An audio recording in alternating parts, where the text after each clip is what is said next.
duty status, let's talk about the clocks first. There's 3 clocks. The first clock is your 8-hour clock. This means that after driving 8 hours, 8 consecutive hours of driving, you must stop and take a 30-minute break. It can be sleeper or off duty, but not on duty, because that's still taken from your clocks. After you do a 30-minute break, your 8-hour clock resets. Okay, then you have an 11-hour clock. An 11-hour clock is how many hours you can drive, how many consecutive hours you can drive after a 10-hour break. Okay, but you gotta put that 8-hour clock in there. Okay. Okay, then you have the 14-hour clock. If you start at 8 in the morning, at 10 o'clock at night, at 10 p.m., that's 14 hours. Whether you drove 1 mile or 1,000 miles, you must stop driving. Now, in adverse conditions, adverse weather conditions, you can extend the 11-hour clock and the 14-hour clock by 2 hours. Oh. But when you're done driving, you must put a note that says you drove because you had to drive to get to a safe parking. And because you were driving slow to be safe, you needed that extra time. They may allow you more time, but it's very rare. Right. And you don't want to do this extra 2 hours very often. Right. It's going to depend on where you are, what the condition was. It's like if you don't plan your trips, you're going to run out of hours and you're going to have nowhere to park. And you're going to keep going until you find a safe parking. You can get away with that, I would say maybe once a month. But once a week, right. After a couple of times, they're going to write you up. Right. Now, the 70-hour clock is how many hours you can drive in a week. That's it? Yeah. 70. 70. You can't go over 70. So if you drive 10 hours a day. Now, before we get into that, right? What's a work week for a trucker? How many days? 8. If you're 8 days. If you're driving, you're driving. Right. But I've always found it wrong that we have an 8-day work week where the rest of the world has 7. Yeah. You know what I mean? Like, so we're only allowed to work 70 hours in 8 days. And so I've always found that to be wrong. And some people may not realize that, so. Yeah. You're allowed to drive 11 hours a day. If you do drive 11 hours a day, at the end of the 10th day, or the 6th day, it will be, damn, I lost 66 hours, okay? At 11 hours a day, in 6 days, at 66 hours. So in the morning of your 7th day, you only have 4 hours to drive. Right. And when you're done with them 4, you have to take your 10-hour break and you reset and you go back to day 1. So if you drove 11 hours on day 1, day 8, you get back 11 hours. Right. So if you stay under 10 on day 7, you know, you're gonna be at 70 hours. Right. So I try to stay under 10. They say, what is it? 70 divided by 8 is 8 3/4. So as long as you're not on duty for more than 8 hours and 45 minutes, then you can get into what I'm sure we're going to talk about next, which is recaps. Yeah, exactly. Don't want to jump ahead of schedule, but since we're there. Yeah. In order to do a recap or a restart on your logs, you have to take a 34-hour reset, or a recap is something we like to call it. And that is 34 hours consecutive, off duty, basically, because you cannot be sleeper berth for 34 hours. Right. You're eventually. You can't even be sleeper berth for 24. Right. Because log auditors are going to say, you didn't use the restroom, you never got off that truck. Right. You didn't do anything. You just sat in the back of that sleeper so for the past. A reset. Let me see your bottles. Is and the container. So for that, you need to be 34 hours to get a reset, and you get your full 70 hours back. Or every 8th day, you get back the first day. Right. Okay. So on this one, in 8 days, I would get back 9 hours, and then the next day, 9 hours, and so on and so on. 10, 8.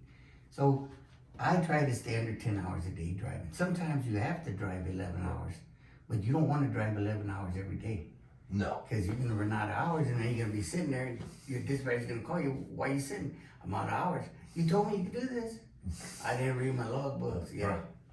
So, and then not only that, though, do you find it with the 11 hours of running 11 hours a day, do you think that's beneficial, or is it smarter, like long term? Because there's a lot of run, you know what I mean? Like, go get every mile you can possibly get. Do you feel like that's the smartest thing to do in trucking? No, because I've seen a lot of drivers in my time, you know, they run hard and then they can't do anything for 3 or 4 days because they didn't get enough sleep, they're stressed out, you know. I feel, take your trip and even it out. You know, if it's a 700-mile trip and you got 2 days to do it, you do 5 the first day and 2 the second day. Right. You don't do 350 and 350 because if something happens at the end of the first day, you got to make sure that you have room for those 350, which isn't a lot in one day. No. But still, take the big chunk out first and then do the small amount. It's like a bricklayer. If he has to lay one wall of cinder block 8 feet long, 10 feet high, and one wall 8 feet long, 10 feet high of regular brick, the bricklayer doesn't lay the small brick first. He lays the cinder block first. Right. So he'll have energy and time to do the small brick. Yeah. So same thing with drivers. Right. You got to be smart about it. You know, pre-plan yourself.